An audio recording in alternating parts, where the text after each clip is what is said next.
إن الحمد لله نحمده ونستعينه ونستغفره ونعوذ بالله من شرور أنفسنا ومن سيئات أعمالنا من يهده الله فلا مضل له ومن يضلل فلا هادي له وأشهد أن لا إله إلا الله وحده لا شريك له وأشهد أن محمدا عبده ورسوله أما بعد فإن خير الحديث كتاب الله وخير الهدي هدي محمد صلى الله عليه وسلم وشر الأمور محدثاتها وكل بدعة ضلالة وكل ضلالة في النار۔ انقلاب نبوی صلی اللہ علیہ وسلم کا اساسی نظریہ توحید۔ اب ہم سیرت النبی صلی اللہ علیہ وسلم کا جائزہ لیتے ہیں کہ وہاں یہ 6 قدم کس ترتیب سے اٹھائے گئے۔ پہلا قدم ہوتا ہے ایک انقلابی نظریہ، فکر اور فلسفہ سے متعلق۔ انقلاب محمدی صلی اللہ علیہ وسلم اور دوسرے انقلابات کے مابین اس اعتبار سے فرق کیا ہے؟ یہ کہ دنیا کے دونوں مشہور و معروف انقلابات کے لیے نظریہ، فکر اور فلسفہ انسانی ذہنوں کی پیداوار تھا، جبکہ جناب محمد رسول اللہ صلی اللہ علیہ وسلم کو وہ نظریہ، فکر اور فلسفہ وحی کے ذریعے سے اللہ تعالیٰ نے عطا فرمایا۔ پہلا عظیم ترین فرق تو یہ ہے کہ یہ نظریہ توحید ہے، کامل ترین اور خالص ترین توحید، جس کی بنیاد ہے قرآن حکیم۔ اس قرآن کے ذریعے سے یہ انقلابی نظریہ لوگوں کے سامنے آنا شروع ہوا۔ اس حقیقت کو نہایت سادہ اور سلیس الفاظ میں مولانا حالی نے بیان کیا ہے۔ اتر کر ہرا سے سوئے قوم آیا اور ایک نسخہ کیمیا ساتھ لایا، وہ بجلی کا تھا کڑکا یا سوتے ہادی، عرب کی زمین جس نے ساری ہلا دی۔ اور نہایت پرشکوہ الفاظ میں بیان کیا ہے علامہ اقبال نے، در شبستان ہرا خلوت گزید، قوم و آئین و حکومت آفرید۔ انقلابی نظریہ توحید کی بنیاد قرآن ہے، یعنی دعوت قرآن کی، تبلیغ قرآن کی، انذار قرآن سے، تبشیر قرآن سے، تذکیر قرآن سے، حتیٰ کہ تزکیہ یعنی تربیت بھی قرآن سے۔ حاصل کلام یہ کہ نبی صلی اللہ علیہ وسلم کی دعوت کا مرکز و محور اور منبع و سرچشمہ ہے قرآن مجید، فرقان حمید۔ دوسری بات، ایک بہت اہم نقطہ ہے جسے لوگ بالعموم نہیں سمجھ پاتے، وہ یہ کہ حضور صلی اللہ علیہ وسلم کی دعوت کو جہاں تک نظریہ کہا جائے گا تو اس انقلابی نظریہ کے 3 حصے شمار کیے جائیں گے۔ اول توحید، دوم رسالت، سوئم معاد یا آخرت۔ ان میں سے جہاں تک نظام کا تعلق ہے وہ در حقیقت نظریہ توحید پر ایمان لانے سے ہے۔ آخرت پر ایمان انسان کی سیرت و کردار کی تربیت اور صحیح تعمیر کی بنیاد بنتا ہے۔ نماز، روزہ، حج، زکوٰۃ وغیرہ اصل میں اسی تربیتی مرحلے کی چیزیں ہیں۔ اشخاص کی سیرت و کردار کو اس خاص سانچے میں ڈھالنا کہ جس سانچے کے ڈھلے ہوئے کارکنوں کے ذریعے سے اسلامی انقلاب آ سکے، اس تربیت کا پروگرام ان چیزوں پر مشتمل ہے۔ دل میں چھپے ہوئے امراض اور روگوں کا مداوع اور علاج بھی قرآن سے اور اس تربیتی پروگرام ہی سے ہوتا ہے، جس کے لیے دینی اصطلاح تزکیہ ہے۔ الغرض ایمان بالآخرہ انسان کے جذبہ عمل کو متحرک، موٹیویٹ کرنے کا نہایت مؤثر عامل ہے، جبکہ رسالت پر ایمان کا تعلق قانون سے ہے۔ حضور صلی اللہ علیہ وسلم کو دل و جان سے رسول تسلیم کرنے اور آپ صلی اللہ علیہ وسلم کی دی ہوئی تمام خبروں کی تصدیق کا نام ہی دراصل ایمان ہے۔ اس کے بغیر ہم نہ توحید کو صحیح معنوں میں جان سکتے ہیں، نہ آخرت کو مان سکتے ہیں، اور نہ ہی اعمال صالح اور افعال سیئہ کو صحیح طور پر پہچان سکتے ہیں۔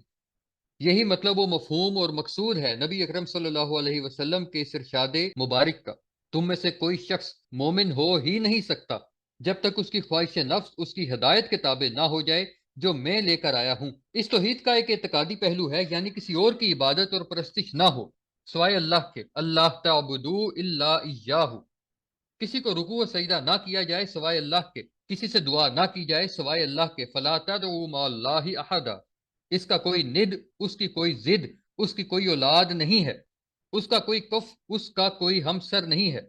فلا تجعلوا للہ اندادا، اور قل هو اللہ احد اللہ الصمد لم یلد ولم یولد ولم یکن لہ کفوا احد۔ نظر و نیاز، قربانی، الغرض کوئی بھی تعبدی عمل اس کے سوا کسی اور کے لیے نہیں ہے۔ ان صلاتی و نسکی و محیای و مماتی للہ رب العالمین، یہ تمام امور یقیناً عقیدہ توحید کے مظاہر اور اس کے لوازم ہیں۔ ان میں ذرا سی اونچ نیچ اور کمی بیشی ہوئی تو توحید ختم ہوئی اور شرک لازم ہو گیا، پھر تو معاملہ وہ ہو جائے گا جس کی طرف سورہ یوسف کی آیت مبارکہ میں توجہ دلائی گئی ہے، وما یؤمن اکثرهم باللہ الا وهم مشرکون۔ الغرض توحید کا پوری انسانی زندگی پر محیط ہونا ایمان کا لازمی تقاضا ہے۔ توحید کی چھاپ تو پوری زندگی پر ہونی لازمی ہے، لیکن اس وقت کی اور اس دور کی شدید ضرورت ہے کہ عقیدہ توحید نے اجتماعی زندگی کے ان تین گوشوں یعنی معاشرتی، معاشی اور سیاسی گوشوں میں جو عظیم انقلاب برپا کیا ہے، اسے نہایت وسیع پیمانے پر محکم دلائل کے ساتھ دنیا کے سامنے پیش کیا جائے۔ اسی کے ذریعے سے موجودہ باطل اور مادہ پرستانہ تمام نظریات اور نظام زندگی کا ابطال اور اسلام کی حقانیت کا احقاق ہو سکے گا۔ جناب محمد رسول اللہ صلی اللہ علیہ وسلم اللہ تعالیٰ کی طرف سے جو انقلابی نظریہ یا دعوت لے کر تشریف لائے وہ در حقیقت توحید ہے، لہٰذا اس انقلابی فکر اور فلسفہ کے متضمنات، اس کے مضمرات، اس کے مقتضیات، اس کے بدیہی نتائج و عواقب کو سمجھنا ضروری ہے، جس کے بغیر توحید کامل اور توحید خالص کے انقلابی پہلو کا صحیح ادراک و شعور مشکل ہے۔ اس پہلو سے تین چیزیں نہایت اہمیت کی حامل ہیں۔ پہلی، انسانی حاکمیت کی بجائے خلافت۔ توحید کے متضمنات میں سب سے پہلی چیز حاکمیت انسانی کی کلی نفی ہے۔ یہ سب سے بڑا، سب سے عظیم انقلابی نظریہ ہے جس تک انسان کا اپنا ذہن رسائی کر ہی نہیں سکتا۔ اس کا علم صرف وحی الہی کے ذریعے ہی سے حاصل ہونا ممکن ہے۔ اس بات کو پہلے بھی مشرکین نے مانا ہے اور آج بھی تسلیم کرتے ہیں کہ کائنات کی تکوینی حاکمیت صرف اللہ سبحانہ و تعالیٰ کی ہے، لیکن توحید کا تقاضا یہ ہے کہ دنیا میں تشریعی حاکمیت مطلقہ بھی صرف اللہ تعالیٰ کے لیے ہو۔ ان الحکم الا للہ اور الا لہ الخلق والامر اور تبارک الذی بیدہ الملک اور لہو ملک السماوات والارض، گویا سروری زیبا فقط اس ذات بے ہمتا کو ہے، حکمراں ہے ایک وہی باقی بتان آزری۔ اس نظریہ کو نہایت شد و مت سے محکم دلائل و براہین کے ساتھ قرآن مجید ہی نے پیش کیا ہے۔ یہ موضوع اگرچہ تفصیل کا متقاضی ہے، لیکن یہاں چند اشارات ہی پر اکتفا کریں گے۔ غور کیجئے کہ فرانس کے انقلاب نے کیا کیا تھا۔ صرف ایک ہی چیز میں تبدیلی کی تھی کہ حاکمیت کسی خاندان یا فرد کی نہیں ہے بلکہ عوام کی ہے، گویا حاکمیت ایک خاندان یا فرد کے ہاتھ سے لے کر جمہور کو دے دی گئی۔ صرف یہی تبدیلی رونما ہوئی اور تو کوئی نہیں۔ اس انقلاب کا لب لباب یہی ہے کہ حاکمیت کسی مخصوص فرد یا کسی شاہی خاندان کے ساتھ متعلق نہیں ہے بلکہ فی الحقیقت حاکمیت کا تعلق عوام کے ساتھ ہے۔ یہی نظریہ ہے جمہوریت کا۔ سارا جھگڑا اور سارا فساد اسی کا ہے کہ حاکمیت کس کی ہے، اختیار کس کا، قانون بنانے اور دینے کا مجاز کون۔ یہ ہے اصل میں سارے بس کی گانٹھ، اور یہ انقلاب کی حاکمیت کو افراد اور خاندانوں سے نکال کر عوام میں لے آنا۔ تو اس کے لیے کتنا خون دینا پڑا ہے۔ فرانس کا انقلاب بڑا ہی خونی انقلاب تھا۔ شیر کے منہ سے نوالا نکالنا کوئی آسان کام ہے؟ جن لوگوں نے یورپ کی تاریخ پڑھی ہے وہ جانتے ہیں کہ وہاں divine rights of the king کا سکہ جاری تھا، یعنی بادشاہوں کو تو خدائی اختیار حاصل ہے، انہیں کون چیلنج کر سکتا ہے۔ اب آپ سوچئے کہ انسانی سطح پر حاکمیت کی تبدیلی یعنی ایک فرد یا ایک خاندان کی حاکمیت کے بجائے عوام کی حاکمیت لانے کے لیے کتنے پاپڑ بیلنے پڑے۔ تو وہ کتنا بڑا انقلاب ہے جو برپا فرمایا جناب محمد رسول اللہ صلی اللہ علیہ وسلم نے، جسے یوں تعبیر کیا علامہ اقبال نے کہ اس سے بڑھ کر اور کیا فکر و عمل کا انقلاب، بادشاہوں کی نہیں اللہ کی ہے یہ زمین۔ یہ عظیم ترین انقلابی نظریہ ہے۔ اللہ تعالیٰ کی حاکمیت مطلقہ، اللہ سبحانہ و تعالیٰ کے سوا کوئی حاکم مطلق نہیں ہے، نہ کوئی فرد، نہ کوئی خاندان، نہ کوئی قوم، نہ پوری نوع انسانی۔ انسان کے لیے حاکمیت کی نفی مطلق ہے، انسان کے لیے تو خلافت ہے، اور وہ بھی عوامی خلافت، یعنی خلیفہ بھی آسمان سے مقرر نہیں ہوتا بلکہ عوام میں سے منتخب ہوتا ہے۔ اہل سنت اور اہل تحقیق کے تصور خلافت و امامت میں اساسی و بنیادی فرق و اختلاف یہی ہے کہ اہل تحقیق کے نزدیک امامت صرف ایک خاندان کا حق ہے اور ان کے نزدیک امام معمور من اللہ ہوتا ہے، لہذا مطاع مطلق بھی ہوتا ہے اور معصوم عن الخطا بھی۔ ہمارا تصور و عقیدہ اس کے بالکل برعکس ہے۔ ہمارے نزدیک معمور من اللہ ہونا اور معصومیت خاصہ نبوت اور رسالت ہیں۔ جناب محمد رسول اللہ صلی اللہ علیہ وسلم پر نبوت ختم ہوئی اور رسالت کی تکمیل ہوئی، لہذا معصومیت بھی ہمیشہ ہمیش کے لیے ختم ہو گئی۔ کوئی خلیفہ یا امام معمور من اللہ نہیں ہے، کوئی معصوم نہیں ہے اور نہ تا قیام قیامت ہو سکتا ہے۔ ہمارے عقیدے کے مطابق مسلمانوں کے لیے خلافت ہے خلافت عامہ، یعنی عوام الناس اپنی رائے سے جس کو چاہیں خلیفہ چن لیں، گویا کہ وہ اپنے حق خلافت کو تقویز ڈیلیگیٹ کر رہے ہیں ایک شخص کو کہ وہ ان کا سربراہ ہے۔ خلافت راشدہ در حقیقت تتمہ اور ضمیمہ تھی دور نبوت کی، وہ مشن جو حضور صلی اللہ علیہ وسلم کو دیا گیا تھا۔ هو الذی ارسل رسولہ بالہدی ودین الحق لظہرہ علی الدین کلہ، اس کی توسیع اور عالمی سطح پر اس کی تکمیل کے لیے دراصل یہ خلافت کا نظام قائم کیا گیا تھا کہ ایک ملک میں اللہ سبحانہ و تعالیٰ کے دین کو بنفس نفیس نبی اکرم صلی اللہ علیہ وسلم نے غالب اور قائم فرما دیا، اور پھر پورے کرۂ ارض پر اسے غالب کرنے کا کام امت کے حوالے فرما دیا۔ صحابہ کرام رضی اللہ تعالیٰ عنہم کو یہ مشن دے کر حضور صلی اللہ علیہ وسلم دنیا سے تشریف لے گئے، لہٰذا یہ خلافت علی منہاج النبوہ تھی۔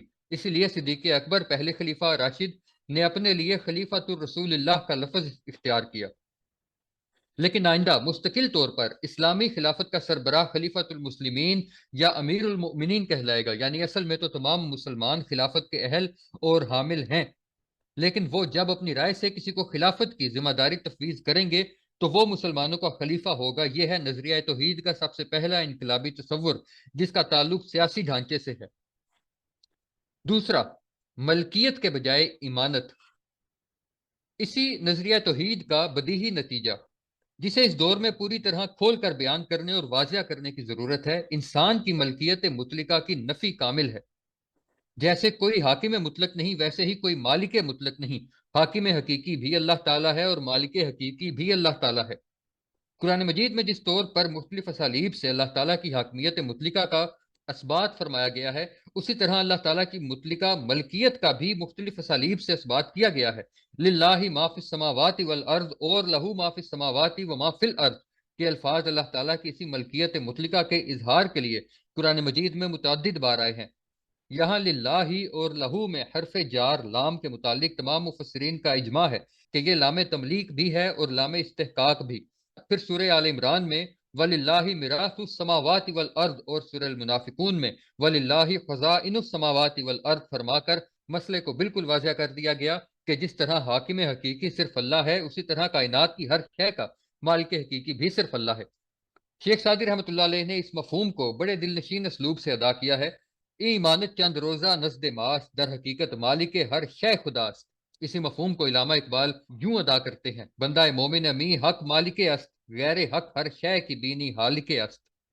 حاصل کلام یہ ہوا کہ جیسے حاکمیت کے باب میں حاکمیت کے بجائے خلافت ہے، ویسے ہی ملکیت کے ضمن میں ملکیت کے بجائے امانت ہے۔ جو کچھ انسان کے پاس ہے اس کے حصول پر بھی قدرانے ہوں گی، ناجائز طریقے سے حاصل کر لے گا تو ضبط کر لیا جائے گا اور تعذیب کا سزاوار ٹھہرے گا، لیکن انسان جائز طریقے سے جو کچھ حاصل کرے گا تو وہ اس کے پاس اللہ تعالیٰ کی امانت ہے، اس میں تصرف بھی صرف جائز طریقے سے کیا جا سکے گا، ناجائز طریقے سے تصرف ہوگا تو تصرف کا اختیار بھی ساقط ہو جائے گا۔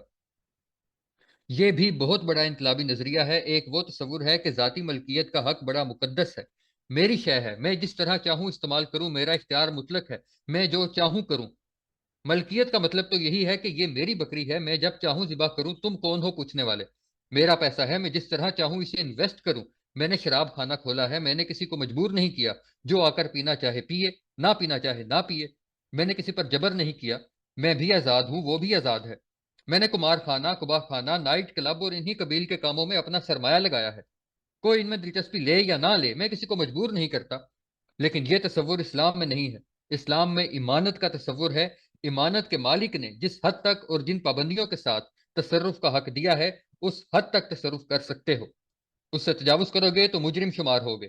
غور کیجئے کہ معاشی سطح پر یہ کتنا عظیم انقلاب ہے۔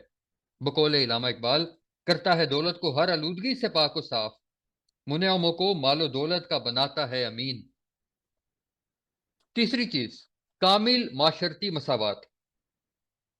انسانی تاریخ کا یہ المیہ رہا ہے کہ جہاں ایک طبقہ خدائی اختیارات ڈیوائن رائٹس کا مدعی رہا ہے اور جہاں انسان ملکیت مطلقہ کی ضلالت میں مبتلا رہا ہے، وہاں وہ اس گمراہی میں بھی ٹھوکریں کھاتا رہا ہے کہ انسانوں میں ذات پات اور اونچ نیچ کی تقسیم ہے، جبکہ توحید کا تیسرا تقاضا یہ ہے کہ دنیا کے تمام انسان برابر ہیں، کوئی اونچا نہیں، کوئی نیچا نہیں، کوئی اعلیٰ نہیں، کوئی ادنا نہیں۔ یہ برہمن اور شودر کی تقسیم، یہ رنگ و نسل کی بنیاد پر تقسیم، یہ ذات پات کے افتخار انسان کے اپنے ذہن کے تراشے ہوئے فلسفے ہیں۔ یہ انسان کے تنگ ذہن اور قلب کے تراشیدہ اسنام ہیں۔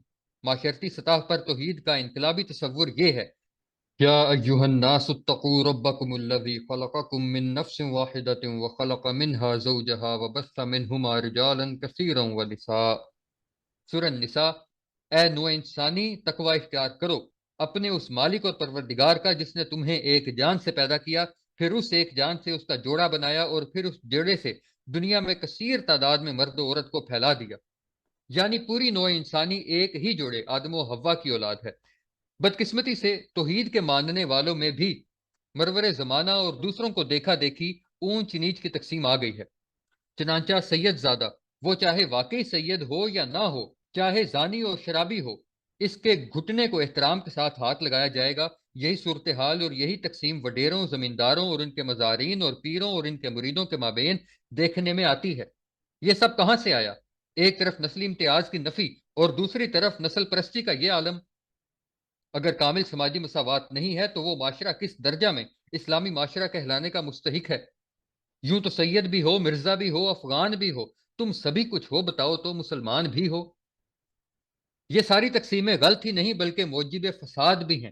کوئی اونچا اور کوئی نیچا نہیں، اس لیے کہ سب کا خالق ایک اللہ رب العزت ہے اور سب ایک انسانی جوڑے آدم اور حوا کی اولاد ہیں، تو کون اونچا اور کون نیچا، کون اعلیٰ اور کون ادنا؟ نبی اکرم صلی اللہ علیہ وسلم نے حجت الوداع میں اعلان فرما دیا، لوگوں آگاہ رہو کہ تمہارا رب ایک ہے اور تمہارا باپ بھی ایک ہے۔ جان لو کہ نہ کسی عربی کو کسی اجمی پر کوئی فضیلت حاصل ہے اور نہ کسی اجمی کو کسی عربی پر، نہ کسی گورے کو کسی کالے پر کوئی فضیلت حاصل ہے اور نہ ہی کسی کالے کو کسی گورے پر۔ بنائے فضیلت صرف تقوی ہے۔ مسند احمد۔ فضیلت اگر کوئی ہے تو وہ خدا ترسی اور اعلیٰ سیرت و کردار کی بنا پر ہے، اور وہ معاملہ آخرت میں ہوگا۔ تمام انسان اس دنیا میں کامل سماجی مساوات رکھتے ہیں۔ غور کیجئے کہ اس سماجی و معاشرتی مساوات کا تعلق بھی توحید ہی سے ہے۔ چونکہ تمام انسانوں کا پیدا کرنے والا اللہ ہے، لہٰذا سب برابر ہو گئے۔ اگر کوئی چھوٹا خدا کسی ایک کا پیدا کرنے والا ہوتا اور کوئی بڑا خدا کسی دوسرے کا پیدا کرنے والا ہوتا تو اونچ نیچ ہو جاتی۔ یا جیسے ہندوؤں میں اونچ نیچ کا یہ تصور ہے کہ برہمن تو ایشور کے سر سے پیدا ہوا ہے اور شودر اس کے پاؤں سے پیدا ہوا ہے، انہوں نے ایک ایشور ہی میں یہ تقسیم کر دی۔ توحید یہ ہے کہ ایک ہی اللہ سب کا پیدا کرنے والا ہے اور سب انسان ایک ہی انسانی جوڑے کی اولاد ہیں۔ سورۃ الحجرات۔ یا ایہا الناس انا خلقناکم من ذکر و انثی وجعلناکم شعوبا وقبائل لتعارفوا ان اکرمکم عند اللہ اتقاکم ان اللہ علیم خبیر۔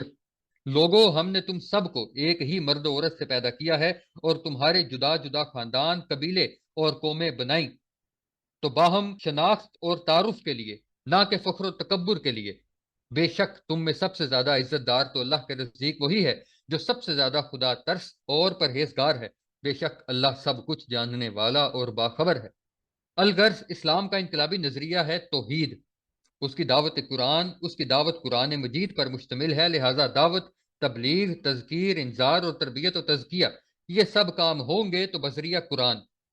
ان تمام کاموں کے لیے انذار آخرت نہایت اہم ہے، لیکن یہ انذار آخرت دراصل انسان کی انفرادی اعلیٰ سیرت کی تعمیر کے لیے بنیادی پتھر ہے جس پر ایک بندہ مومن کا کردار اور سیرت پروان چڑھیں گے۔ آخرت پر یقین، محاسبہ پر یقین، جزا و سزا پر یقین کے بغیر اس سیرت کی تعمیر محال ہے جو اللہ تعالیٰ کو مطلوب ہے۔ اس تعمیر سیرت کے پروگرام کی تقویت کے لیے نماز، روزہ، حج اور زکوٰۃ ہیں، دوام ذکر الہی ہے۔ یہ تمام چیزیں در حقیقت انسان کی انفرادی سیرت و کردار کی تعمیر کے لیے ہیں۔ البتہ انقلابی نظریہ توحید کے یہ تین لوازم و نتائج ہیں جو اوپر بیان ہوئے۔ بس اسلامی انقلاب کے لیے اصل میں ان چیزوں کی اہمیت کو واضح، نمایاں اور اجاگر کرنا ہوگا۔ اگر ان کو نظر انداز کر کے زور ہو جائے محض نماز اور روزے وغیرہ پر تو در حقیقت انقلابی عمل کا آغاز نہیں ہوگا۔ کچھ مذہبی اور اخلاقی اصلاح کا کام ہو جائے گا، کچھ لوگ اچھے مسلمان بن جائیں گے اور دوسرے کچھ اچھے کام ہو جائیں گے، اس میں کوئی شک نہیں، لیکن انقلابی عمل کا آغاز ہی نہیں ہو سکے گا۔ اسلامی انقلابی تنظیم کی اساس اور اس کا مزاج۔ انقلابی جدوجہد کے مراحل و لوازم میں سے دوسرا مرحلہ انقلابی جماعت کی تشکیل و تنظیم کا ہے، یعنی جو لوگ انقلابی دعوت کے اساسی نظریہ کو ذہناً تسلیم کر لیں اور اس دعوت پر لبیک کہتے ہوئے دائی کے گرد جمع ہو جائیں، انہیں ایک جماعت کی صورت میں منظم کرنا۔ اس کے لیے قرآن مجید کی تین اصطلاحات ہیں۔ پہلی قرآنی اصطلاح بنیان مرصوص، سورہ صف، یعنی سیسا پلائی ہوئی دیوار۔ جب تک یہ کیفیت نہ ہو تنظیم وجود میں نہیں آ سکتی۔ اس کے لیے بنیاد کیا ہے؟ سماع و اطاعت، سنو اور اطاعت کرو، واسمعوا واطیعوا، لسن اینڈ اوبے، یہ دوسری قرآنی اصطلاح ہے۔ اب اس میں تیسرا عنصر شامل کریں تو وہ ہے اشداء علی الکفار رحماء بینہم، جو لوگ ہم سفر ہیں، ساتھی ہیں، ان کے لیے نہایت مہربان، نہایت نرم، نہایت ہمدرد، دم ساز، لیکن کفار جو مقابل ہیں ان کے لیے نہایت سخت ان کمپرومائزنگ محسوس ہو جائے کہ ان کے اندر کسی قسم کی لچک کا امکان نہیں ہو، ہلکا یاراں تو بریشم کی طرح نرم، رزم حق و باطل ہو تو فولاد ہے مومن۔ تنظیمی اعتبار سے جب تک ایسی مضبوط جماعت موجود نہ ہو انقلاب کا عمل شروع نہیں ہو سکے گا۔ ایسی جماعت کے وجود میں آنے کی اساسات کے ضمن میں نبی اکرم صلی اللہ علیہ وسلم کی سیرت مبارکہ میں ہمیں دو چیزیں نظر آئیں۔ اصل بنیاد تو یہ ہے کہ حضور صلی اللہ علیہ وسلم نے دعویٰ کیا کہ میں نبی ہوں، رسول ہوں۔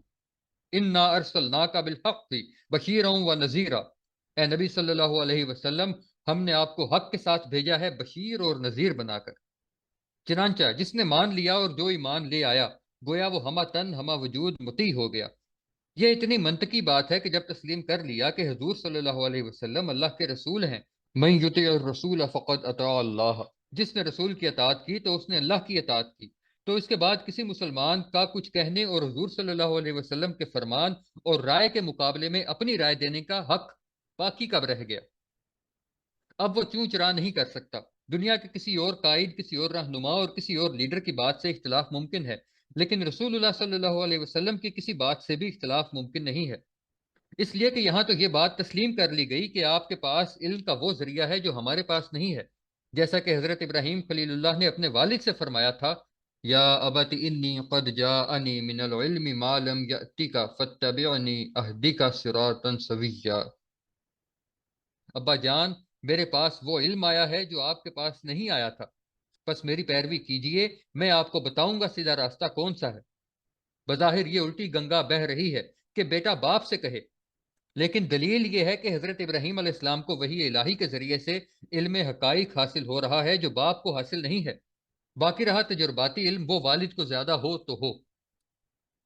رسول اور امتی کے تعلق کی تفہیم کے لیے اس مجلس مشاورت کی روداد بڑی تابناک مثال ہے جو حضور صلی اللہ علیہ وسلم نے غزوہ بدر سے پہلے مہاجرین اور انصار کی منعقد فرمائی تھی۔ اس موقع پر حضرت سعد بن عبادہ انصاری رضی اللہ تعالیٰ عنہ رئیس خزرج نے اس تعلق کے لب لباب کو چند جملوں میں بیان کر دیا تھا۔ انہوں نے عرض کیا تھا، انا آمنا بکا وصدقناک، بے شک ہم آپ پر ایمان لا چکے اور ہم نے آپ کی تصدیق کی۔ یعنی حضور صلی اللہ علیہ وسلم آپ ہم سے کیا پوچھتے ہیں؟ آپ بھول جائیے کہ بیعت عقبہ ثانیہ میں طے کیا ہوا تھا اور کیا نہیں۔ ہم آپ پر ایمان لا چکے، ہم آپ کی تصدیق کر چکے، ہم آپ صلی اللہ علیہ وسلم کو اللہ کا رسول تسلیم کر چکے۔ اب ہمارے پاس کون سا اختیار باقی رہ گیا؟ اللہ کی قسم، آپ ہمیں حکم دیں گے تو ہم اپنی سواریاں سمندر میں ڈال دیں گے۔ اگر آپ ہمیں حکم دیں گے تو ہم برق الغماد تک جا پہنچیں گے، چاہے ہماری اونٹنیاں دبلی اور لاغر ہو جائیں یا ختم ہو جائیں۔ اس تنظیم کے متعلق یوں سمجھیے کہ دنیا میں اس سے زیادہ مضبوط تنظیم کا آپ تصور کر ہی نہیں سکتے، اس لیے کہ معاملہ ہے رسول اور امتی کا۔ لیکن چونکہ یہ کام آگے بھی ہونا تھا، اب تک قیامت کسی نبی اور رسول کو نہیں آنا تھا، تو آئندہ تنظیم کس بنیاد پر ہوگی؟ اس کے لیے نبی اکرم صلی اللہ علیہ وسلم نے امت کی رہنمائی کے لیے بیعت کی سنت جاری فرما دی، یعنی حضور صلی اللہ علیہ وسلم کے بعد اعلاء کلمت اللہ، اقامت دین اور اظہار دین الحق الدین کلہ کے لیے جو تنظیم بنے وہ بیعت سماع و اطاعت کے اصول پر بنے۔ البتہ انتظامی امور کے متعلق صحابہ کرام بڑے ادب و احترام کے ساتھ دریافت کر لیا کرتے تھے کہ آپ صلی اللہ علیہ وسلم نے یہ جو تدبیر فرمائی ہے تو یہ آپ کا ذاتی اجتہاد ہے یا بذریعہ وہی اللہ کے حکم سے فرمائی ہے۔ اگر حضور صلی اللہ علیہ وسلم فرماتے کہ یہ فعل وہی کی بنیاد پر نہیں ہے بلکہ ذاتی اجتہاد پر مبنی ہے، تب تو وہ اپنی رائے دینے کی جرت کرتے تھے کہ حضور پھر اپنے تجربے اور فہم کی بنیاد پر ہم عرض کریں گے کہ فلاں معاملے کی تدبیر اس طرح کی جائے تو مناسب ہوگا۔ اس کی متعدد مثالیں سیرت مطہرہ میں موجود ہیں۔ مثلا غزوہ بدر کے لیے حضور صلی اللہ علیہ وسلم نے مسلمانوں کے کیمپ کے لیے جو مقام معین فرمایا، اس کے بارے میں صحابہ کرام رضی اللہ تعالیٰ عنہم نے عرض کیا تھا کہ حضور اگر یہ انتخاب وہی کی بنیاد پر ہے تو سر تسلیم خم ہے، لیکن اگر یہ اجتہاد کا معاملہ ہے تو ہم عرض کریں گے کہ جنگ کی حکمت عملی، وار اسٹریٹجی کے اعتبار سے یہ جگہ مناسب نہیں ہے بلکہ فلاں جگہ مناسب ہے، تو حضور صلی اللہ علیہ وسلم نے وہاں کیمپ لگوا دیا۔ یہی معاملہ غزوہ احزاب کے موقع پر ہوا تھا۔ اس موقع پر تین اطراف سے مدینہ منورہ کی چھوٹی سی بستی پر کفار نے یورش کی تھی۔ جنوب سے قریش آ گئے، شمال سے یہودی آ گئے اور مشرق سے بنو غطفان کے قبائل آ گئے۔ حضور صلی اللہ علیہ وسلم کو بڑا دکھ تھا کہ میری وجہ سے آج مدینہ کی بستی گھیراؤ میں آ رہی ہے۔ اہل مدینہ نے مجھے اور میرے صحابہ کو اپنے یہاں پناہ دی اور میرا ساتھ دیا، جس کی وجہ سے ان پر یہ قیامت ٹوٹ پڑنے والی ہے۔ تو انصار پر نرمی کے خیال سے حضور صلی اللہ علیہ وسلم نے یہ تجویز پیش فرمائی کہ اگر آپ لوگ چاہیں تو بنو غطفان کے ساتھ ہم یہ معاملہ کر لیں کہ مدینہ کی پیداوار کا کچھ حصہ ان کو بطور خراج دینے کی پیشکش کریں، اور اگر وہ واپس چلے جائیں تو پھر ہم ان دو دشمنوں سے نمٹ لیں گے۔ یہ بھی ہو سکتا ہے کہ آپ صلی اللہ علیہ وسلم نے انصار کے حوصلہ کی پختگی، موریل کا جائزہ لینے کے لیے یہ بات بطور تجویز پیش فرمائی ہو، واللہ عالم۔ اس پر انصار نے عرض کیا، حضور اگر یہ تجویز وہی کی بنیاد پر ہے تو سر تسلیم خم ہے، لیکن اگر ایسا نہیں ہے تو ہم عرض کریں گے کہ یہ قبائل ہم سے کبھی جاہلیت میں بھی خراج نہ لے سکے، آج ہم اسلام میں آ کر ان کو خراج دیں، ایسا نہیں ہو سکتا۔ اس پر حضور صلی اللہ علیہ وسلم نے انہیں شاباش دی۔ حقیقت یہ ہے کہ نبی کے ساتھ امتی کا تعلق یہ ہوتا ہے کہ جہاں حکم آ جائے اور ساتھ ساتھ یہ صراحت ہو کہ یہ اللہ کا حکم ہے تو اس کے بعد سر تسلیم خم کرنے کے سوا چارہ نہیں، لیکن اگر کسی معاملہ میں مشورہ کی گنجائش ہو تو مشورہ دیا جائے۔ حضور صلی اللہ علیہ وسلم کو حکم ہوا، وشاورہم فی الامر، اے نبی آپ ان سے مشورہ کرتے رہا کریں۔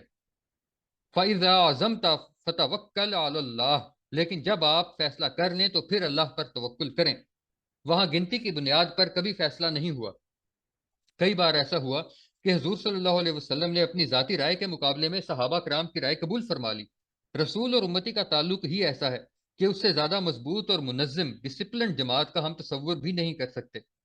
سوچنے کا مقام ہے، اگر یہ کام صرف حضور صلی اللہ علیہ وسلم کے دست مبارک سے ہونا ہوتا تو تنظیم کے لیے کسی دوسری بنیاد اور اساس کو واضح کرنے کی ضرورت ہی نہیں تھی، لیکن اگر یہ ایک جاری و ساری عمل ہے، اسے آگے بھی چلنا ہے۔ جیسے اس وقت ہمارے سامنے مسئلہ پیش ہے کہ اگر اللہ تعالیٰ ہمیں یہ ارادہ عطا فرما دے کہ ہمیں خالص اسی نہج پر انقلاب برپا کرنا ہے جس پر حضور صلی اللہ علیہ وسلم نے برپا فرمایا تھا، تو پھر سوال یہ ہے کہ حضور صلی اللہ علیہ وسلم کے بعد نبی تو کوئی نہیں، تو پھر کس بنیاد پر لوگ جڑ کر ایک تنظیم بنیں گے؟ وہ تعلق کس اساس پر قائم ہوگا؟ آیا وہ کوئی جمہوری تنظیم ہوگی، دستوری تنظیم ہوگی، گنتی کی اساس پر یہ فیصلہ ہوا کریں گے، کیا ہوگا؟ اس کے لیے حضور صلی اللہ علیہ وسلم نے یہ طریقہ کار اختیار فرما کر، جسے ہم لفظ بیعت کے نام سے جانتے ہیں، اپنے اسوائے حسنہ سے ہمیشہ ہمیش کے لیے رہنمائی چھوڑی ہے۔ یعنی اللہ کا کوئی بندہ کھڑا ہو، ظاہر ہے وہ نبی اور رسول نہیں ہوگا، لیکن وہ اللہ کی توفیق سے کھڑا ہو اور پکارے کہ میں اسلامی انقلاب کی طرف پیش قدمی کرنا چاہتا ہوں، کون ہے جو میرا ساتھ دے؟ من انصاری الی اللہ، کون ہے میرا مددگار اللہ کے راستے میں؟ لوگ اسے ٹھونک بجا کر دیکھیں، جائزہ لیں، اس کی سیرت و کردار کو پرکھیں، اس کی پوری تاریخ کو دیکھیں، اپنی حد تک اطمینان کی کوشش کریں کہ یہ شخص بہروپیہ تو نہیں، واقعتاً کوئی کام کرنا چاہتا ہے اور اس کی زندگی میں کوئی ایسی بات بھی نہیں ہے جو اس کام سے متضاد اور متناقض ہو، جس کا بیڑا اٹھا کر یہ کھڑا ہوا ہے۔ پھر جملہ اس کے فکر اور اس کے خلوص پر اعتماد کیا جا سکتا ہے، لہٰذا اس صورت میں اس کے ہاتھ میں ہاتھ دیں۔ یہ ہے بیت سماع و طاعت، جس کے لیے جناب محمد رسول اللہ نے تفصیلی ہدایت چھوڑی ہے۔ حضور صلی اللہ علیہ وسلم نے کئی موقع پر بیعت لی تھی، دو مواقع کا تو بھی ذکر ہوا، بیعت عقبہ اولا اور بیعت عقبہ ثانیہ۔ ایک بیعت وہ ہے جس کا تذکرہ عبدالآباد تک ہوتا رہے گا، جب تک کہ قرآن حکیم کی تلاوت ہوتی رہے گی، وہ ہے بیعت رضوان، جس کا ذکر قرآن حکیم میں بائیں الفاظ میں ہوا ہے، لقد رضی اللہ عن المؤمنین اذ یبایعونک تحت الشجرہ۔ غور کیجئے کہ اگر اس موقع پر حضور صلی اللہ علیہ وسلم جنگ کا فیصلہ فرماتے تو ان 1400 اصحاب رسول میں سے کوئی ایک بھی پیچھے نہ ہٹ سکتا تھا جو مدینہ منورہ سے چل کر حدیبیہ تک گئے تھے۔ پھر حضور صلی اللہ علیہ وسلم نے بیعت کیوں لی؟ صرف اس لیے کہ اصل میں یہ بعد والوں کے لیے سنت اور اسوہ ہے جو نبی اکرم صلی اللہ علیہ وسلم نے چھوڑا ہے۔ بس یہ بنیاد ہے تنظیم کی جو ہمیں سنت نبی صلی اللہ علیہ وسلم سے ملتی ہے، اور اس تنظیم میں ہر قسم کے نسلی اور قبائلی امتیازات کا نام و نشان مٹ جاتا ہے۔ اب یہ نہیں ہے کہ کوئی کرشی ہے تو اس کا مقام اونچا ہے اور اگر کوئی حبشی ہے تو اس کا مقام نیچا۔ یہ تقسیم تو جاہلیت کی تقسیم ہے، اسلام کی تقسیم نہیں ہے۔ سہیل بن عامر وہ صاحب ہیں جو حدیبیہ میں قریش کے نمائندہ کی حیثیت سے صلح کی شرائط طے کرنے آئے تھے۔ قریش میں ان کا کتنا اونچا مقام ہوگا کہ وہ صلح کی شرائط کی گفت و شنید کے لیے قریش کی طرف سے بااختیار نمائندہ بن کر آئے تھے۔ وہ بڑے ذہین تھے۔ جب نبی اکرم صلی اللہ علیہ وسلم نے صلح نامہ تحریر کرانا شروع کیا کہ یہ معاہدہ ہے محمد رسول اللہ اور قریش کے مابین، تو انہوں نے فوراً اعتراض کر دیا کہ نہیں، یہاں محمد رسول اللہ کے الفاظ نہیں آئیں گے، اس لیے کہ اگر وہ حضور صلی اللہ علیہ وسلم کو رسول اللہ مان لیتے تو سارا جھگڑا ہی ختم ہو جاتا۔ نیچے دستخط تو دونوں فریقوں کے ہونے تھے۔ سہیل بن عامر رضی اللہ تعالیٰ عنہ نے کہا کہ یہ لکھا جائے گا کہ یہ معاہدہ ہے محمد بن عبداللہ اور قریش کے مابین۔ حضور صلی اللہ علیہ وسلم مسکرائے کہ کوئی مانے یا نہ مانے میں اللہ کا رسول ہوں، لیکن آپ صلی اللہ علیہ وسلم نے اس اعتراض کو تسلیم فرما لیا۔ فتح مکہ کے بعد سہیل بن عامر بھی ایمان لے آئے تھے۔ حضرت عمر فاروق رضی اللہ تعالیٰ عنہ کے دور خلافت کا ایک واقعہ ہے کہ قریش کے یہ چوٹی کے فرد سہیل بن عامر فاروق اعظم رضی اللہ تعالیٰ عنہ کی مجلس میں حاضر ہوئے۔ آن جناب رضی اللہ تعالیٰ عنہ نے ان کو اپنے پاس بٹھا لیا۔ ان کے بعد چند اور صحابہ آ گئے جو السابقون الاولون میں سے تھے، یعنی یا اصحاب بدر و احد میں سے تھے، یا اصحاب بیت رضوان یعنی اصحاب شجرہ میں سے تھے۔ تو آپ رضی اللہ تعالیٰ عنہ نے حضرت سہیل کو کچھ پیچھے ہٹ جانے کے لیے فرمایا اور حضرات کو اپنے ساتھ بٹھا لیا۔ پھر چند اور صحابہ آ گئے تو ان کو اور پیچھے ہٹایا اور ان حضرات کو قریب بٹھایا۔ لوگ آتے رہے اور حضرت عمر رضی اللہ تعالیٰ عنہ سہیل رضی اللہ تعالیٰ عنہ کو پیچھے ہٹاتے رہے۔ ہوتے ہوتے سہیل رضی اللہ تعالیٰ عنہ جوتیوں تک پہنچ گئے۔ تب ان کی کرشیت کی حمیت ذرا جاگی اور انہوں نے شکوہ کیا کہ آپ کی مجلس میں ہمارا مقام یہ جوتیوں والا رہ گیا ہے۔ حضرت عمر نے زبان سے کوئی جواب نہیں دیا، اشارہ کر دیا کہ سرحدوں پر کفار سے جنگیں ہو رہی ہیں، تم نے وہ تمام مواقع کھو دیے جو اسلام میں آگے جانے کے مواقع تھے۔ تاہم اب بھی موقع ہے، وہاں سرحدوں پر جاؤ اور اسلام کے لیے قربانیاں دو، سرفروشیاں کرو، تب تو شاید تمہیں یہ مقام حاصل ہو جائے۔ لیکن نسلی اور قبائلی بنیاد پر جو مراتب تھے وہ ختم ہو چکے۔ چنانچہ کسی جماعت میں اگر اس نسلی امتیاز کا خاتمہ نہ ہو تو وہ انقلابی جماعت نہیں ہے۔ یہی وجہ ہے کہ بلال حبشی رضی اللہ تعالیٰ عنہ اس مقام تک پہنچ گئے کہ عمر فاروق رضی اللہ تعالیٰ عنہ انہیں ہمیشہ سیدنا بلال، ہمارے آقا بلال کہا کرتے تھے۔ عمر رضی اللہ تعالیٰ عنہ اور وہ حضور صلی اللہ علیہ وسلم کے سوا کسی اور کو سیدنا کہہ دیں؟ ان کے مزاج اور ان کے مقام سے کون واقف نہیں؟ ان کی شخصیت کا ایک اپنا رنگ تھا، ہر شخص کی اپنی افتادی طبع ہوتی ہے۔ چنانچہ حضرت عمر رضی اللہ تعالیٰ عنہ کی اپنی طبیعت کا ایک خاص انداز تھا، لیکن آپ رضی اللہ تعالیٰ عنہ حضرت بلال کا نام سیدنا کہے بغیر نہیں لیتے تھے۔ آپ رضی اللہ تعالیٰ عنہ حضرت ابوبکر صدیق رضی اللہ تعالیٰ عنہ کے لیے بھی کہا کرتے تھے کہ ابو بکر سیدنا و آطاقہ سیدنا، یعنی ابو بکر خود بھی ہمارے سردار ہیں اور انہوں نے ہمارے سردار بلال کو آزاد کرایا تھا۔ اسلام میں آ کر اب یہ فرق و تفاوت رونما ہو چکا تھا کہ کہاں وہ حبشی، وہ آزاد کردہ غلام، اور کہاں وہ بلند مرتبہ مقام جو انہیں حاصل ہو گیا۔ عرب کے معاشرے میں غلام آزاد ہو کر بھی نیم غلام تو رہتا ہی تھا، اسے مولا کہا جاتا تھا، اور اسے ایک آزاد شخص کی طرح معاشرے میں برابری کا مقام پھر بھی حاصل نہیں ہوتا تھا۔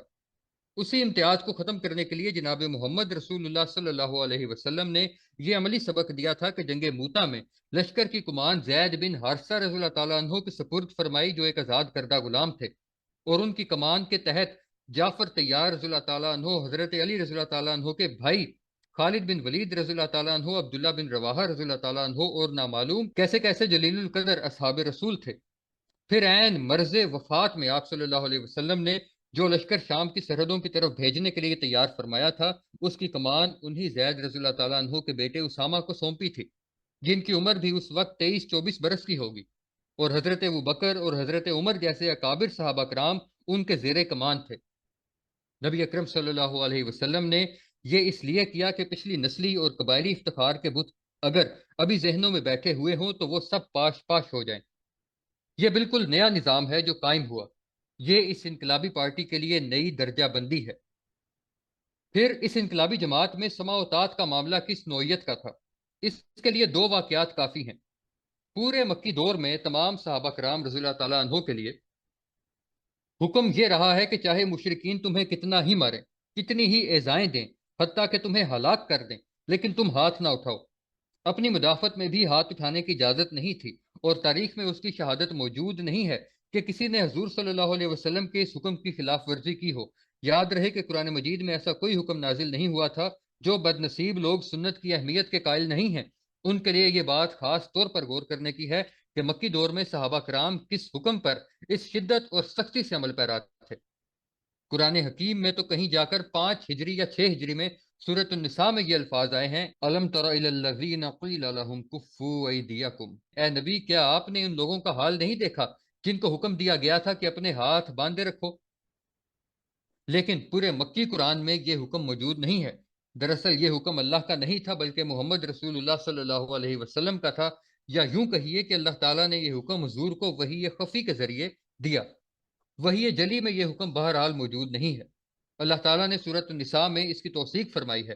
اس آیت سے اس بات کی وضاحت ہو گئی ہے کہ اے مسلمانوں، ایک دور وہ تھا جب حکم یہ تھا کہ اپنے ہاتھ باندھے رکھو، اس وقت تو تم کہا کرتے تھے کہ ہمیں جنگ کی اجازت ہونی چاہیے، اور آج جب کہ جنگ کا حکم دیا گیا ہے تو تم گھبرا رہے ہو۔ کسی جماعت کے اس درجہ منظم ہونے اور اپنے رہنما، قائد اور لیڈر کے حکم کی پابندی کی ایسی مثال پوری انسانی تاریخ میں آپ کو نہیں ملے گی۔ دوسری مثال اس کے برعکس ہے۔ ایک موقع پر نظم کی عدم پابندی اور حکم عدولی ہوئی، وہاں ڈسپلن توڑا گیا، پھر اللہ تعالیٰ کی طرف سے اس کی جو سزا دی گئی اس سے آپ کو اندازہ ہوگا کہ اس ڈسپلن کا کیا مقام ہے جو مطلوب ہے۔ غزوہ احد میں اللہ تعالیٰ کا وعدہ تھا کہ اہل ایمان کی مدد ہوگی، اور واقعتاً نصرت الہی آئی۔ چنانچہ پہلے ہی مقابلے کے اندر کفار کے قدم اکھڑ گئے اور مسلمانوں نے انہیں گاجر مولی کی طرح کاٹنا شروع کر دیا۔ لیکن اس موقع پر ان تیر اندازوں کی غلطی سے میدان جنگ کا نقشہ بدل گیا، جو حضور صلی اللہ علیہ وسلم کی طرف سے جبل احد کے ایک درے پر معین کیے گئے تھے، اور جنہیں حضور صلی اللہ علیہ وسلم نے حکم دیا تھا کہ چاہے ہم سب کے سب شہید ہو جائیں، ہم میں سے کوئی نہ بچے، اور تم دیکھو کہ پرندے ہمارے جسموں سے ہمارا گوشت نوچ نوچ کر کھا رہے ہیں، تب بھی یہاں سے نہ ہٹنا۔ یہ 50 تیر انداز تھے جن کے کمانڈر حضرت عبداللہ بن جبیر رضی اللہ تعالیٰ عنہ تھے۔ درے پر معین ان صحابہ کرام کی اکثریت سے اس موقع پر یہ اجتہادی غلطی ہوئی کہ انہوں نے سمجھا کہ حضور صلی اللہ علیہ وسلم کا حکم شکست کی صورت سے متعلق تھا، جبکہ اب تو برعکس صورت سامنے ہے۔ فتح ہو گئی اور کفار میدان جنگ سے فرار ہو رہے ہیں، لہٰذا اب یہ جگہ چھوڑنے میں کوئی حرج نہیں ہے، اب ہمیں بھی نیچے میدان میں چلنا چاہیے۔ لیکن ان کے کمانڈر حضرت جبیر رضی اللہ تعالیٰ عنہ ان کو روکتے رہے کہ حضور صلی اللہ علیہ وسلم کے حکم کو پیش نظر رکھو، ہمیں کسی حال میں بھی حضور صلی اللہ علیہ وسلم کے حکم کے بغیر یہاں سے نہیں ہٹنا۔ لیکن 50 میں سے 35 افراد نے حکم عدولی کی۔ حضور صلی اللہ علیہ وسلم کے حکم کی جو نافرمانی ہوئی اس کے متعلق تو ہم کہہ سکتے ہیں کہ اس کی تعویل یہ کی گئی کہ حضور صلی اللہ علیہ وسلم نے تو شکست کی صورت میں اس درے کو چھوڑنے سے منع فرمایا تھا، فتح کی حالت کے لیے تو نہیں فرمایا تھا۔ لیکن اس دستے کا جو کمانڈر ہے، فیصلے کا اختیار تو اس کے ہاتھ میں ہے۔ فوج میں دستے کے کمانڈر کی بات کو ماننا ڈسپلن کا عین تقاضا ہے، بلکہ فرض ہے۔ دستے کے سپاہیوں کو کسی بالائی حکم کی تعویل کرنے کا قطعی حق نہیں ہے، یہ حق صرف اس کمانڈر کا ہے۔ چنانچہ اس دستے کے کمانڈر حضرت جبیر رضی اللہ تعالیٰ عنہ تو اپنے دستے کو روک رہے تھے۔ ان 35 افراد نے اپنے کمانڈر کے حکم کی خلاف ورزی کی اور درہ چھوڑ کر میدان میں جا اترے۔ خالد بن ولید جو اس وقت تک ایمان نہیں لائے تھے اور جن کا شمار جنگی حکمت عملی کے ماہرین میں ہوتا تھا، انہوں نے جب اس درے کو خالی دیکھا تو گھڑ سواروں کے ایک دستے کے ساتھ جبل احد کے عقب کا چکر لگا کر درے کے دوسرے سرے سے حملہ کر دیا۔ 15 صحابہ رضی اللہ تعالیٰ عنہم جو وہاں رک گئے تھے، جن میں حضرت جبیر بھی شامل تھے، سب کے سب شہید ہو گئے۔ اب خالد بن ولید نے مسلمانوں پر پشت کی طرف سے حملہ کر دیا۔ فرار ہونے والے کفار نے بھی پلٹ کر ایک زوردار حملہ کیا۔ اس طرح ان 35 صحابہ کے ڈسپلن کی خلاف ورزی کی وجہ سے فتح شکست سے بدل گئی، اور 35 مسلمانوں کے حکم عدولی کی سزا 70 صحابہ کرام رضی اللہ تعالیٰ عنہم کی شہادت کی صورت میں سامنے آئی۔ ان میں حمزہ رضی اللہ تعالیٰ عنہ اسد اللہ و اسد الرسول ہی بھی تھے، جو 1000 افراد کے مقابلے کا ایک فرد تھے۔ مصعب بن عمیر جیسی جانثار شخصیت بھی تھے، جن کی تبلیغ و دعوت کو اللہ تعالیٰ نے یہ شرف قبولیت عطا فرمایا کہ یثرب دار الحجرہ اور مدینہ النبی بن گیا۔ پھر ان کے علاوہ دوسرے جانثار انصار و مہاجرین نے جام شہادت نوش کیا۔ کل 70 صحابہ کرام شہید ہوئے، اور تو اور خود حضور صلی اللہ علیہ وسلم کے دندان مبارک شہید ہوئے، خود کی کڑیاں رخسار مبارک میں گڑ گئیں۔ آپ صلی اللہ علیہ وسلم پر غشی طاری ہوئی، مسلمانوں میں سراسیمگی پھیلی، حضور صلی اللہ علیہ وسلم کی شہادت کی خبر اڑی۔ بہت سے صحابہ دل گرفتہ اور مایوس ہو کر بیٹھے رہے۔ اہل ایمان کے لشکر میں بھگدڑ بھی بچی۔ وہ تو جب حضور صلی اللہ علیہ وسلم کی طبیعت ذرا سنبھلی اور آپ صحابہ کرام کو لے کر جبل احد پر چڑھ گئے اور لوگوں نے آپ صلی اللہ علیہ وسلم کو زندہ سلامت دیکھ لیا تو دامن کوہ میں جمع ہو گئے۔ بہرحال شکست تو ہو گئی، اتنا بڑا چرکا لگ گیا۔ بعد میں سورہ آل عمران آیت 156 156 میں اس صورتحال پر اللہ تعالیٰ کی طرف سے ان الفاظ میں تبصرہ نازل ہوا: وَلَقَدْ صَدَقَكُمُ اللَّهُ وَعْدَهُ إِذْ تَحُسُّونَهُمْ بِإِذْنِهِ حَتَّى إِذَا فَشِلْتُمْ وَتَنَازَعْتُمْ فِي الْأَمْرِ وَعَصَيْتُمْ مِنْ بَعْدِ مَا أَرَاكُمْ مَا تُحِبُّونَ۔ ترجمہ ہے: اے مسلمانوں، اللہ کا وعدہ جھوٹا ثابت نہیں ہوا۔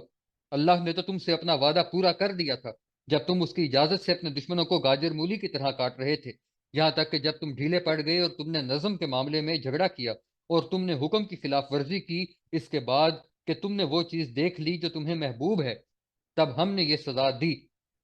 یہاں تحبون سے بعض مفسرین نے مال غنیمت کے بجائے سورہ صف کی آیت 13 کے الفاظ وَأُخْرَىٰ تُحِبُّونَهَا نَصْرٌ مِّنَ اللَّهِ وَفَتْحٌ قریب سے استشہاد کرتے ہوئے وہ فتح مراد لی ہے جو بالکل ابتدا ہی میں مسلمانوں کو حاصل ہوتی نظر آ رہی تھی۔